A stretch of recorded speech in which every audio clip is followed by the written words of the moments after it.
मित्र हो नमस्कार. आज रिव्ह्यू करूया एका बहुचर्चित चित्रपटाचा म्हणजेच उदयपूर फाईल्सचा.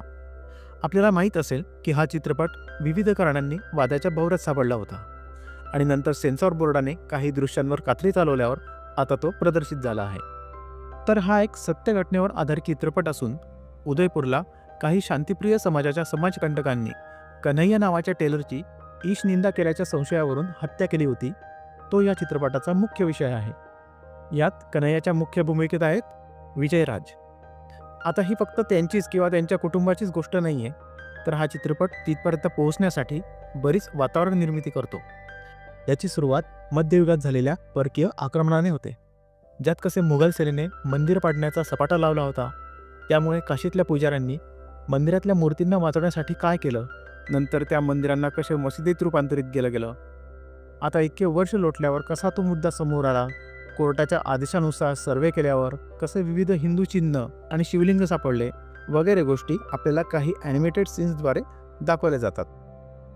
ह्या चित्रपटात अजून काही संदर्भ देताना काही ठिकाणी ओरिजिनल फुटेजचा वापर केला आहे आणि काही ठिकाणी सीन्स हे रिक्रिएट केले आहेत. चित्रपटाच्या जमेच्या बाजू सांगायच्या तर बराच अभ्यास करून, बरीच माहिती मिळवून, बऱ्याच बातम्यांच्या फुटेज एकत्रित करून याची कथा लिहिली गेल्याचे दिसते.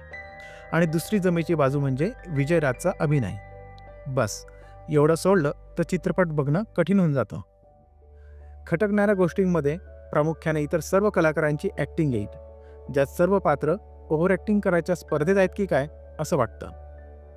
बरेचसे सीन आपल्याला बनावटी आणि खोटे वाटतात. चित्रपटाचा स्क्रीन प्ले सुमार दर्जाचा आहे.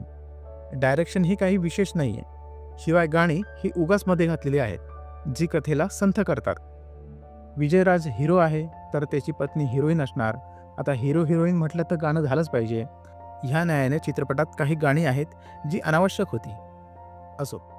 दुसरं म्हणजे नेहमीच मला प्रश्न पडतो की अशा प्रकारच्या म्हणजे हिंदू धर्माभिमानी विषयांवरच्या किंवा हिंदूंवर होणाऱ्या अन्यायाविरुद्ध आवाज उठवणाऱ्या चित्रपटांचे बजेट हे कायम कमीच का असते आणि मेकिंग ॲक्टिंग ही अशी असते की चित्रपट आपटायलाच हवा.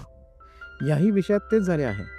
किरकोळ मांडणी केल्याने आणि प्रेझेंटेशन नीट नसल्याने या ज्वलंत प्रश्नाचा प्रभाव प्रेक्षकांवर हवा तसा पडत नाही.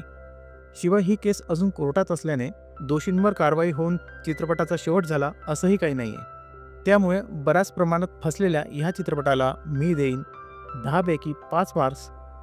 कारण आता फक्त चांगला उद्देश आणि सत्यकथा एवढंच पुरेसे नाही आहे आपले विचार लोकांपर्यंत पोहोचवायला, तर त्याचबरोबर फिल्म मेकिंगचे तंत्र आणि येणारी टेक्नॉलॉजी याचाही योग्य प्रमाणात उपयोग करून आपला सिनेमा कसा इतरांसारखा प्रेझेंटेबल होईल, त्याचे लोकांमध्ये कसे प्रमोशन होईल ह्याकडे लक्ष देणे गरजेचे आहे.